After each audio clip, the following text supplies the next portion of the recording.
사사기 20장 17절에서 27절의 말씀으로 패배로 끝난 전쟁이라는 제목의 말씀으로 함께 은혜를 나누고자 합니다. 모든 싸움에는 승자가 있거나 패자가 있거나 아니면 승자도 패자도 없는 경우도 있습니다.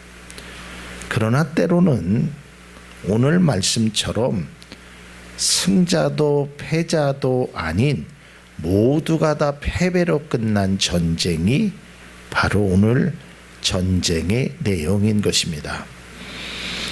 오늘 본문을 보시면 이스라엘에는 총 12지파가 있었습니다.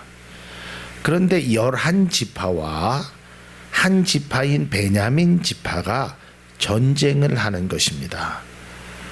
이것은 동족상잔의 비극이고 아마 우리나라도 이제 며칠 있지 않으면 이제 6.25 전쟁 이제 그런 것 같은 민족이 전쟁을 하는 것입니다. 그렇다면 왜 전쟁을 했을까? 이 사사기 19장에 보면 이제 레위 사람의 그 첩이 이제 기브아 쪽, 그러니까 이제 베냐민 지파에 있는 기브아 쪽을 거기에서 가다가 거기에서 사람들로부터 기브아 사람들로부터 성폭행을 당합니다. 그리고 결국은 그 사람은 죽음을 맞이하게 됩니다. 길에서 죽게 됩니다. 이제 이 이야기를 이제 레위 지파를 통해서 11지파들이 다 그것을 듣게 됩니다. 그래서 이로 인해서 미스바에 모여서 이 총회를 합니다. 야, 이런 문제가 있었는데 우리가 어떻게 해야 할까? 그래서 이제 총회의 결과는 이거였습니다. 베냐민 지파에 있는 기브아 사람이 잘못했으니까 그 사람을 우리에게 달라. 그러니까 잘못한 사람을 우리가 그 사람에게 벌을 주도록 우리에게 인도해라라는 것입니다. 그러니까 범인을 우리에게 양도해달라고 이제 결의를 맺습니다. 사사기 20장 13절에서 14절에 보면 그런즉 이제 기브아 사람들 곧 그 불량배들을 우리에게 넘겨주어서 우리가 그들을 죽여 이스라엘 중에서 악을 제거하여 버리게 하라. 하나 베냐민 자손이 그들의 형제 이스라엘 자손의 말을 듣지 아니하고 14절에 보면 도리어 성읍들로부터 기브아에 모이고 나가서 이스라엘 자손과 싸우고자 하니라 그랬어요. 아니 11지파가 야, 그 기브아 사람을 우리에게 줘서 이 사람은 사람을 죽였으니까 이 사람에게 벌을 줘야겠다. 그런데 오히려 이 베냐민 자손의 사람들이 그렇게 할 수 없다라는 겁니다. 그리고 뿐만 아니라 싸우자라는 거예요.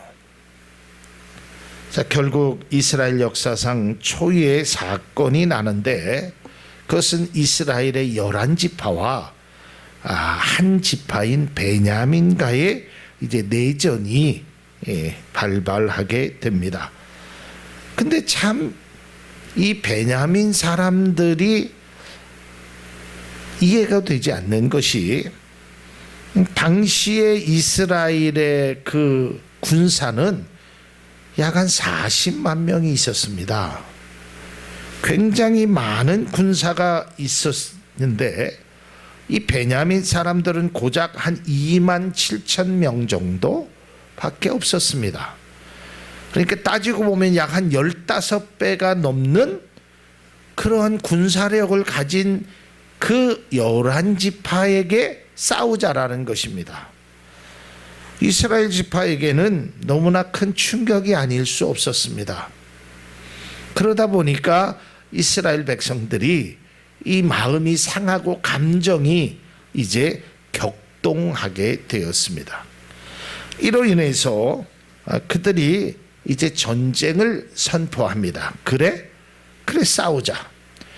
근데 싸우기 앞서서 이스라엘 지파들은 꼭 해왔던 것이 있습니다. 그게 바로 뭘까요? 하나님 앞에 기도하는 것이었습니다. 자, 사사기 20장 18절에 보면 이스라엘 자손이 일어나 베델에 올라가서 하나님께 여쭈어 이르되 우리 중에 누가 먼저 올라가서 베냐민 자손과 싸우리까 하니 여호와께서 말씀하시되 유다가 먼저 갈지니라 하시니라. 그래서 자, 그런데 이제 하나님 앞에 기도했고 하나님이 유다가 먼저 가라라는 응답이 있었습니다. 그러면 우리가 보통 생각할 때 군사적으로도 40만 대 2만 7천 명이었고 11지파 대 한 지파의 싸움이었고 하나님 앞에 기도했고 하나님이 유다가 먼저 올라가라라고 말씀하셨음에도 불구하고 전쟁에서 패하게 됩니다. 근데 이게 패하고 나서 오늘 성경에 보니까 그들이 다시 스스로 야 이건 자존심도 상하고 안 되겠다. 다시 싸우려고 그들이 결의를 합니다. 그리고 두 번째 하나님 앞에 와서 이렇게 기도를 합니다. 사사기 20장 23절에 이스라엘 자손이 올라가 여호와 앞에서 저물도록 울며 여호와께 여쭈어 이르되 내가 다시 나아가서 내 형제 베냐민 자손과 싸우리까 하니 여호와께서 말씀하시되 올라가서 치라 하시니라. 자, 우리가 20장 그 앞에 9절 18절에서 그들의 기도한 내용과 23절에서 기도한 내용을 보면 조금 기도의 내용이 그리고 기도하는 그 뉘앙스 자체가 조금 다르게 느껴집니다. 그런데 첫 번째보다 두 번째가 조금 더 적극적으로 조금 더 주님 앞에 겸손한 모습으로 기도합니다. 그래서 두 번째 전쟁을 치릅니다. 그러면 이겨야 됩니다. 그런데 또 전쟁에 집니다. 아니 두 차례에 걸쳐서 전쟁에 쓰라린 패배를 이스라엘 백성들이 맞이하게 됩니다. 제가 이 말씀을 묵상하는 가운데 왜 졌을까? 아니 숫자적으로도 분명히 많은 군사력을 보유하고 또 기도를 안 한 것도 아니고 기도를 했고 또 전쟁의 명분도 분명히 있었습니다. 내가 전쟁을 하고자 했던 것이 아닙니다. 베냐민 지파가 먼저 싸우자고 선포를 한 겁니다. 그러니까 명분으로 보나 군사력으로 보나 신앙적으로 보나 이것은 전쟁에 당연히 성경에 기록되어 있는 내용이라면 당연히 이겨야 믿음의 사람들이 아 이게 맞구나라고 생각하는데 그것도 그냥 진 것이 아니라 대패를 합니다. 그래서 결국 그들이 선택할 수 있는 길은 바로 이것이었습니다. 20장 26절을 봅니다. 이에 온 이스라엘 자손 모든 백성이 올라가 베델에 이르러 울며 거기서 여호와 앞에 앉아서 그날이 저물도록 금식하고 번제와 화목제를 여호와 앞에 드리고 28절 아론의 손자인 엘리아셋의 아들 비느하스가 그 앞에 모시고 섰더라. 이스라엘 자손들이 여쭈기를 우리가 다시 나아가 내 형제 베냐민 자손과 싸우리까 말리까 하니 여호와께서 이르시되 올라가라 내일은 내가 그를 내 손에 넘겨주리라 하시는지라 그랬습니다. 여러분 이스라엘 자손이 세 번의 전쟁을 합니다. 그리고 결론은 세 번째 전쟁에서는 이깁니다. 그런데 왜 첫 번째 전쟁과 두 번째 전쟁에서는 패했을까? 그리고 제가 말씀의 제목도 세 번째 전쟁에서는 승리했지만 사실은 하나님 편에서 보면 신앙적인 편에서 보면 그것도 패배한 전쟁과 맞다라는 겁니다. 자, 우리가 신앙생활함에 있어서 왜 이들은 전쟁에서 2번씩이나 패하고 3번째는 그 전쟁에서 어쨌든 이길 수 있었을까라는 것입니다. 왜 2번의 전쟁에서 그들은 쓰라린 패배를 경험하였을까? 분명히 전쟁하기 전에 그들은 기도했다라고 하나님 앞에 여쭈었다라고 말하고 있습니다. 그럼에도 불구하고 또 하나님께서 응답을 주셨음에도 불구하고 왜 그들은 패배했을까? 제가 말씀을 한참을 묵상하다가 그들의 패배의 원인을 제가 받은 은혜 또 기도하면서 우리 성도들과 함께 나누고자 하는 그 원인을 한번 분석해 보았습니다. 그 첫 번째 원인은 바로 그들의 기도는 형식적이었기 때문이라는 것입니다.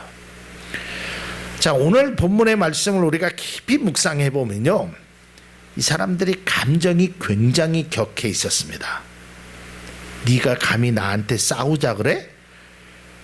이건 말도 안 되는 게 40만을 우리가 가지고 있는데 너는 2만 명 있는데 그것도 내가 요구하는 게 나쁜 요구를 한 것도 아니고 정상적인 이야기를 했는데 나랑 싸우자 그래? 네가 내 형제 맞아? 막 흥분했어요.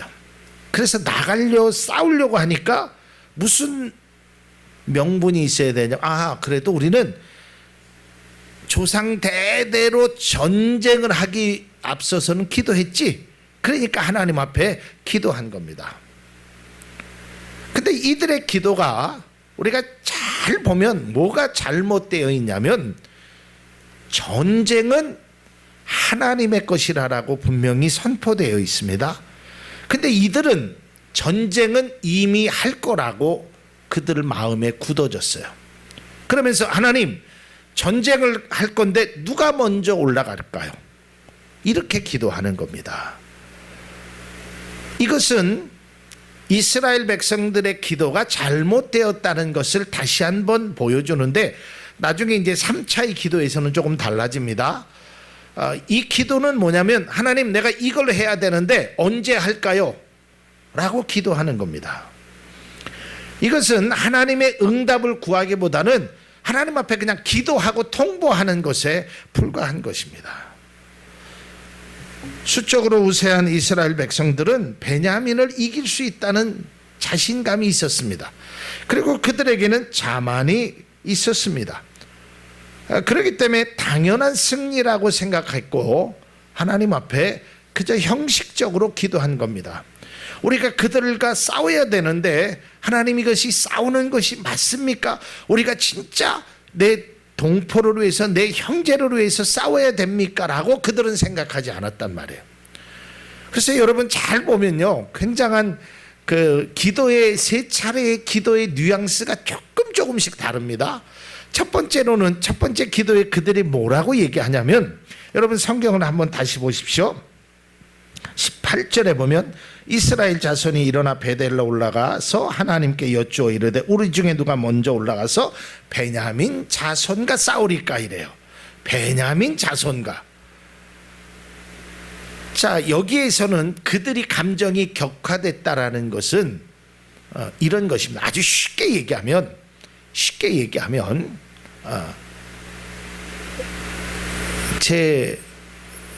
예를 들어서 사촌 동생이든지 친동생이 있다고 합시다.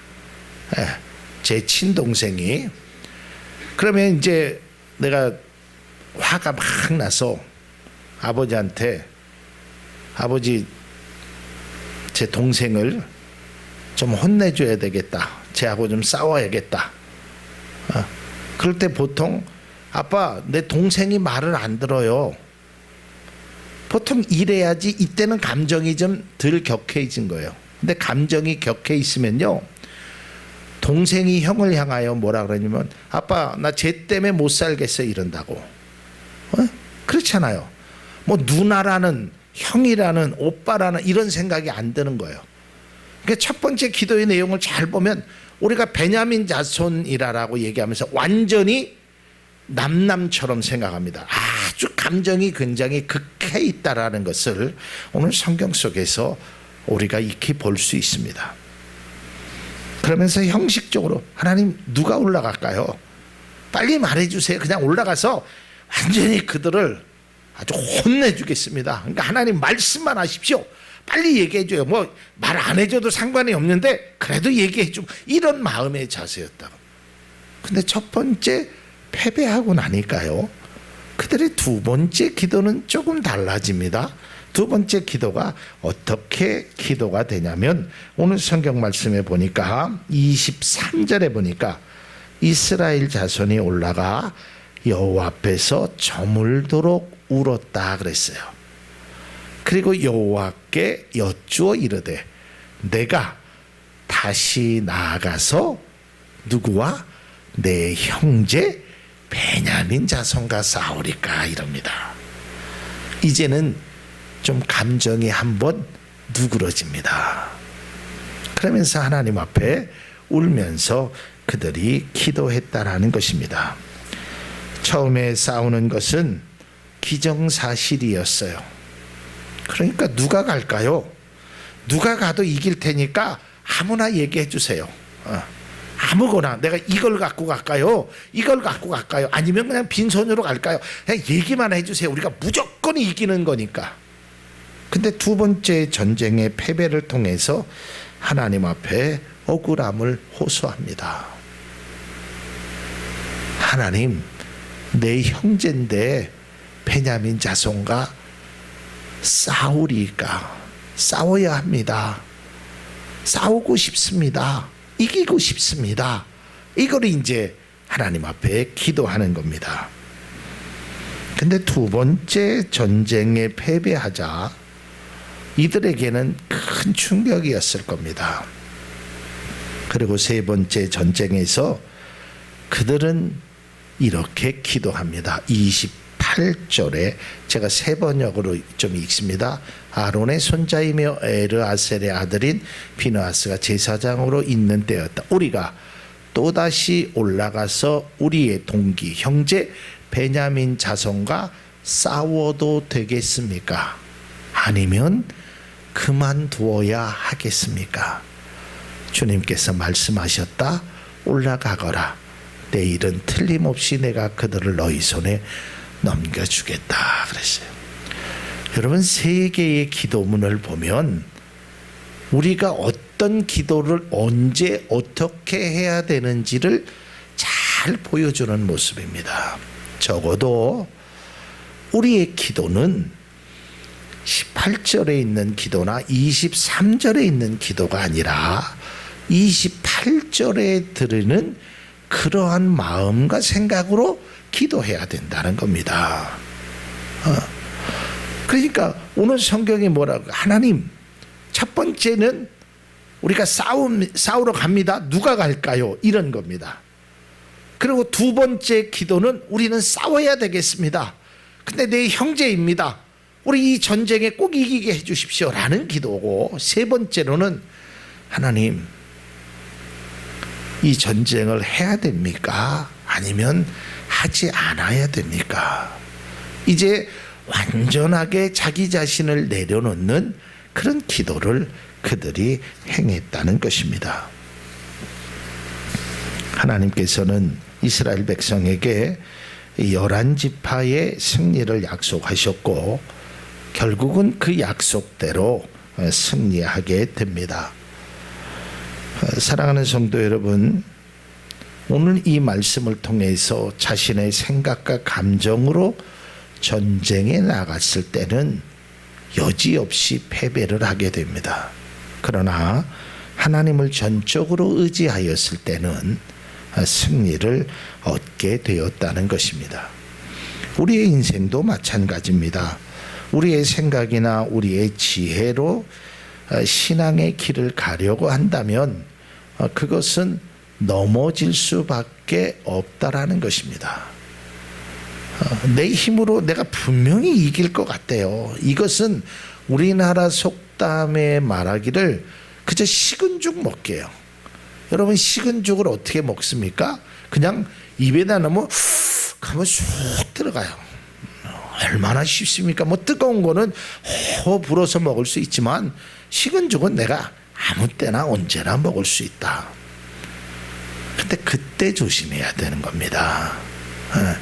여러분이 생각할 때 야 이건 틀림없이 돼, 이건 100%야, 눈 감고도 할 수 있는 일이야 라고 생각하는 일이 있다고 하더라도 여러분들은 꼭 28절에 있는 그런 기도하는 마음, 기도하는 자세가 우리에게 필요하다라는 것을 꼭 기억할 수 있기를 바랍니다. 자, 두 번째로 그들은 왜 전쟁에서 졌을까? 그들은 기도보다 감정이 앞서 있기 때문에 그렇습니다. 이 감정으로 인해서 그들은 하나님의 음성에는 관심이 없었습니다. 빨리 나아가서 그냥 저들을 어떻게든, 감정이 앞섰어요. 여러분 꼭 기억하셔야 될 것은 여러분들이 감정이 앞서서 일을 행하는 것은 뒤에도 말씀드리겠지만 절대로 값진 결과를 만들어낼 수 없습니다. 그래서 성경은 자기의 마음을 다스릴 줄 아는 것이 매우 유익하다라고 말하고 있습니다. 베냐민 지파가 잘못한 것은 사실입니다. 그리고 그들이 베냐민 지파가 먼저 싸우자고 한 것도 그것은 잘못된 것은 분명한 사실입니다. 그러나 그렇다고 해서 11지파가 감정을 가지고 그들에게 싸움을 했을 때는 그것은 올바른 결과를 만들어낼 수 없다라는 것입니다. 그들의 처음 기도의 내용에 누가 먼저 올라가서 베냐민 지파와 싸울까요? 라는 것이에요. 그러니까 제가 어려서도 이 아이들 이렇게 싸우는 걸 보면 동생들이 화가 나면, 아까도 그랬잖아요.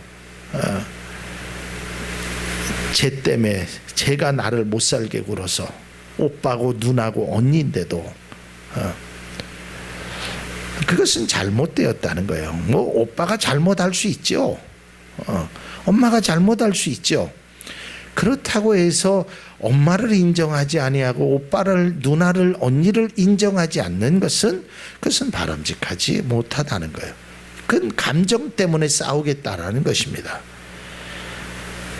두 번째 기도의 내용과 세 번째 기도의 내용 속에서 그들이 감정이 조금 내려앉았다는 것을 볼 수 있습니다. 마지막 세 번째로 그들은 기도만 하였지 전쟁에 대한 준비를 하지 않았기 때문에 그들은 두 번씩이나 실패했습니다.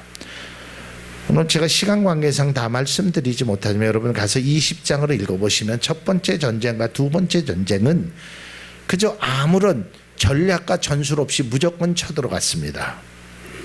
왜냐하면 감이 안 된다고, 우리와 대적할 수 없는 생각이니까 무조건 가면 이길 거라고 생각했습니다. 그러나 그들은 그렇게 함으로 큰 패배를 맛봐요. 세 번째 전쟁에는 오늘 성경에 나옵니다. 그들이 전술을 씁니다. 매복 전술을 쓰고 결국 그것을 통해서 승리합니다. 이게 왜 우리에게 중요하냐면, 여러분 우리가 기도하여도 내가 준비할 수 있는 것, 내가 노력할 수 있는 것은 분명히 우리가 해야 된다는 겁니다. 자, 예를 들어서 여러분 어떤 사람이 뭐 치킨집을 아니면 식당을 뭐 어떤 것이든지 좋습니다. 이제 그것을 하려고 이제 계획하고 기도했습니다. 그리고 이제 목사님이나 성도님들 모시고 기도했어요. 그러니까 사람들이 다 그래. 아, 여기 몫이 좋으니까 여기 잘 될 거야. 그리고 개업을 했습니다. 그런데 그 뭐 식당이 됐던 뭐가 됐던 그 맡겨진 분이 열심히 하지 않는 거예요. 음식이 맛이 없어요. 서비스가 아주 형편이 없어요. 그러면 여러분 기도만 한다고 잘 될까요? 그렇지 않다라는 것입니다. 저는 이 말씀을 묵상하는 가운데 우리 교회가 딱 떠올랐습니다. 사람들이 그런 이야기를 합니다. 목사님 거기 교회 위치가 참 좋은 것 같습니다. 그리고 지나가는 사람이 그 교회는 교회 성도들이 기도를 아주 열심히 하는 것 같습니다. 그리고 아파트 앞에고 요 주변에 그래도 많은 분들이 처음에 찾아오시고 그랬잖아요. 제가 봐도 몫은 좋은 것 같아요. 우리가 기도합니다. 그러나 우리가 성도님들을 맞이할 수 있는 따뜻한 사랑의 마음, 또 우리 교회가 전도의 열정, 이런 것이 없다면 아무리 몫이 좋아도 우리에게는 부흥의 은혜를 얻을 수 없다라는 것을 분명히 알아야 되는 것입니다. 우리가 물론 하나님의 정권적인 은혜를 의지하는 것, 이거는 뭐 말할 것도 없습니다. 그러나 그것만으로 되지 않는다는 것을 우리는 분명히 알아야 됩니다. 그래서 새로운 분이 오시건 또 여러분들이 누구에게 말하든 우리 교회가 부흥할 수 있는 그런 만반의 준비를 우리가 갖지 아니하면 아무리 좋은 장소라도 아무리 많은 사람이 온다고 하더라도 결국에는 우리의 성도로 또 우리 가족으로 함께 할 수 없다라는 것입니다. 자, 이제 말씀의 결론을 맺도록 하겠습니다. 이 전쟁은 모두 다 패배한 전쟁이었습니다. 왜 그랬을까요? 전쟁으로 인해서 이스라엘 열한 백성들이 이겼는데, 하나님께서 넘겨주겠다는 약속에서 이겼는데, 이기고 나니까 다시 무슨 생각이 일어났냐면 예전에 캐캐 묵었던 감정이 되살아났어요. 어떤 감정? 네가 감히 나한테 싸우려고 그래? 너 한번 죽어봐. 그리고 남녀노소 할 거 없이 싹 다 죽여버립니다. 그리고 그 성을 불태워버립니다. 그리고 베냐민 사람은 600명만 도망가게 됩니다. 자, 그런데 왜 그게 문제가 되냐면, 자, 오늘 사사기 20장 48절에 보면 이렇게 기록되어 있어요. 이스라엘 사람이 베냐민 자손에게 돌아와서 온 성읍과 가축과 만나는 자를 다 칼로 치고 닥치는 성읍은 모두 불살라버렸다. 완전히 다 씨를 말려버리는 겁니다. 베냐민 지파의 모든 여성들은 다 죽었습니다. 남은 것은 전쟁에서 도망한 600명의 남자들 뿐입니다. 그런데 문제가 있습니다. 그들이 미스바에서 이런 맹세를 합니다. 21장 1절에 이렇게 이스라엘 사람들이 미스바에서 맹세하여 이르기를 우리 중에 누구든지 딸을 베냐민 사람에게 아내로 주지 아니하리라 하였더라. 이미 맹세했습니다. 이제 베냐민 지파에는 여자가 없습니다. 남자만 있습니다. 그러면 베냐민 지파는 영원히 사라지게 되는 겁니다. 이게 비극이었습니다. 결국에는 그들이 자신들의 감정을 이기지 못해서 그저 쉽게 생각했던 전쟁이 한 지파가 없어지게 되는 초유의 사태를 만들어냈다는 것입니다. 결국은 이 전쟁은 모두에게 상처와 패배를 줄 뿐 아니라 이 전쟁으로 인하여 사사시대가 다 끝나고 이제는 그들이 왕을 달라고 하는 결국은 왕정시대로 넘어가게 됩니다. 우리가 인생을 살면서 때로는 베냐민 자손처럼 자신의 잘못을 뉘치기는커녕 오히려 큰 소리를 치는 그러한 잘못된 모습으로 인하여 어려움을 당할 수도 있습니다. 또한 11지파처럼 감정을 자제하지 못하여 전쟁을 일으키는 모습 또한 모두에게 상처와 아픔을 줄 수 있다는 것을 깨달아야 됩니다. 두 사람 모두에게, 아니 이스라엘 그 12지파 이스라엘 역사에 이 전쟁이야말로 해서는 안 될, 기억하고 싶지 않는 패배로 끝난 전쟁이 되었다는 것입니다. 우리 또한 이러한 패배로 끝난 전쟁을 결코 행하는 어리석음은 우리에게 있어서는 안 될 것입니다. 또한 우리의 기도가 그저 형식적인 절차에 의해 행하는 기도가 아니라 정말 하나님의 뜻을 헤아려 그 하나님 앞에 겸손한 모습으로 또한 주님의 응답하심을 믿고 믿음으로 나아가서 우리 모두가 승리하는 윈윈하는 그러한 모습의 삶을 살아갈 수 있는 우리 모두가 될 수 있기를 바랍니다. 믿음 안에서 이 전쟁이 참으로 안타깝고 참 우리들에게 많은 교훈을 주게 될 것입니다. 여러분, 오후에 이 사사기 20장 말씀을 한번 잘 묵상해 보면서 나는 혹시 베냐민 자손과 같은 사람이 아닐까, 또는 나는 11지파의 모습은 아닐까, 아니면 때로는 나는 전쟁이 승리로 이끈 다음에 모든 사람을 다 죽이는 그 처참한 그 11지파의 군사들이 아닐까, 과연 나는 어떠한 사람일까라는 것을 다시 한번 생각하는 귀한 은혜가 있어지기를 바랍니다.